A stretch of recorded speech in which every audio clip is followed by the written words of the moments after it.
Top story right now is the Pope's dead. What do you know? Pope Francis, so this story from Ground News, they've released a cause of death from the Vatican, which seems pretty early. He's only been dead since yesterday, but they know definitively what the cause of death is. So we got our Ground News agitator pulled up here, and it says Pope Francis died of a stroke and subsequent heart failure, says the Vatican.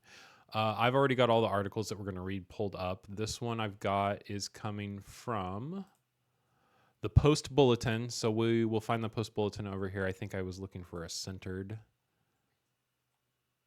Maybe not. Maybe just a high factuality. There's a lot more articles on it now than there were last night when I found it. And that's kind of what happens almost every single time that I do this, is that typically there have been so many news stories added to it by the time that I come that I can't find mine on the agitator.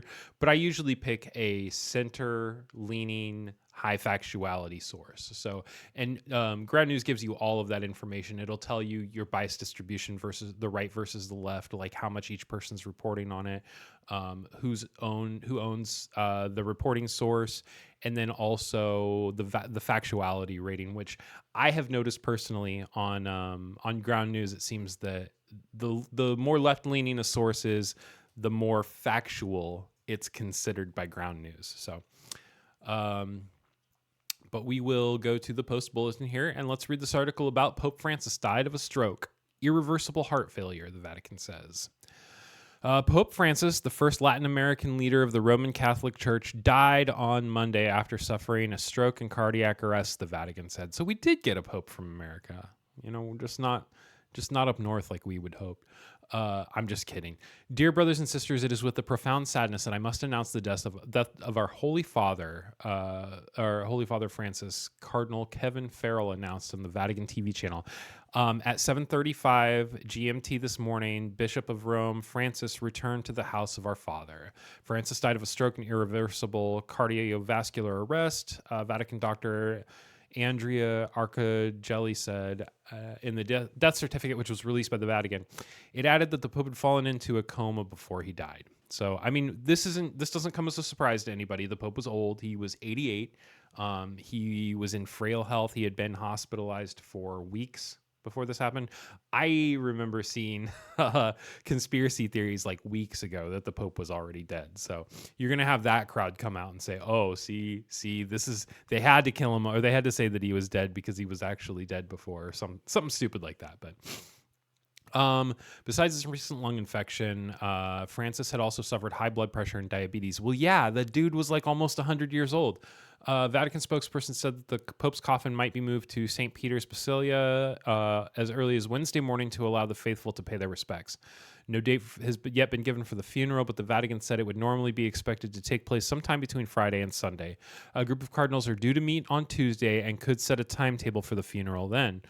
Tributes for Francis poured in from around the world, with many leaders praising his humanity. He was, in recent times, he's definitely been a more liberal pope, I guess you could say. He's definitely pushed a progressive agenda as far as like the homeless and changing things in the Catholic Church. So I would say maybe more of a force for good than the next pope will be.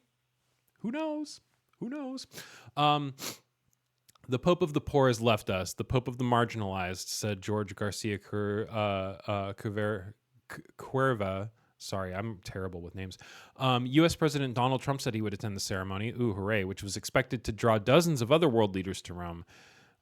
Meanwhile, France's native Argentina ordered 7 days of mourning, as did neighboring Brazil. Yeah, of course they would. So Francis had on Sunday made his first prolonged public appearance since being discharged from the hospital on May 23rd, following a 38-day stay for pneumonia, occasionally waving to onlookers and greeting a child who was brought to his side. I mean, if you're in the hospital for 38 days for pneumonia, it seems like a pretty long time.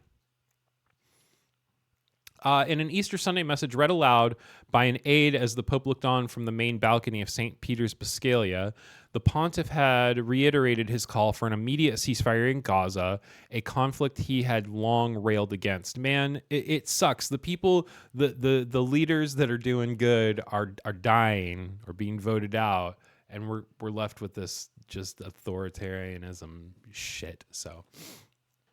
This is something that really hits you hard, said Emmanuel Tenari from Rome. He was the Pope who brought so many people closer to the Church. He was not appreciated by everyone, but he definitely was by ordinary people. And I think that that's really the point to hold on to, is that like this was a Pope for the ordinary people, it seemed. So, what's going to be the message of the next Pope? That's really the question. So. Doctors had prescribed 2 months of rest when the Pope left the hospital last month, but he appeared on a number of occasions. Francis met Britain's King Charles in April and had a brief meeting on Sunday with visiting U.S. President J.D. Vance. Well, that leads credence to the conspiracy theory that Vance killed him. That's what I heard anyway. Or maybe he was just there trying to ensure that the next Pope would be from the United States. I don't know. J.D. Vance is a weirdo. Don't know why he was there literally the day before the Pope died. So... I mean, it was Easter, and I think that is really cool. Like, it seems to me that it was more important for the Pope to, like, make an appearance on Easter than live an extra, like, 2 or 3 weeks or whatever it would have been if he would have stayed bedridden. I don't know. And to me, that's, kind of a good look. I hope that he is in his father's kingdom and all of that. So, world leaders praised his efforts to reform the worldwide church and offered condolences to the world's 1.4 billion Catholics. Wow.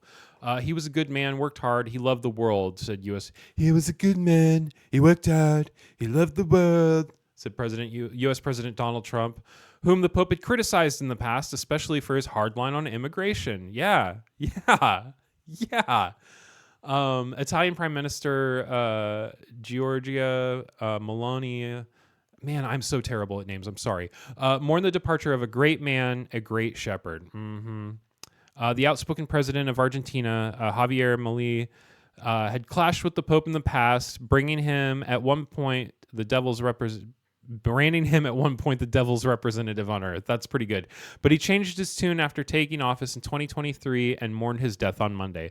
Despite differences that seem minor today, having been able to know him in his goodness and wisdom was a true honor for me. That's pretty cool. So it seems overall, Pope was a good dude. Gonna be missed. I hope that the conclave that votes in the next Pope will take into account the kind of man that he was, and the kind of man that should be replacing him. So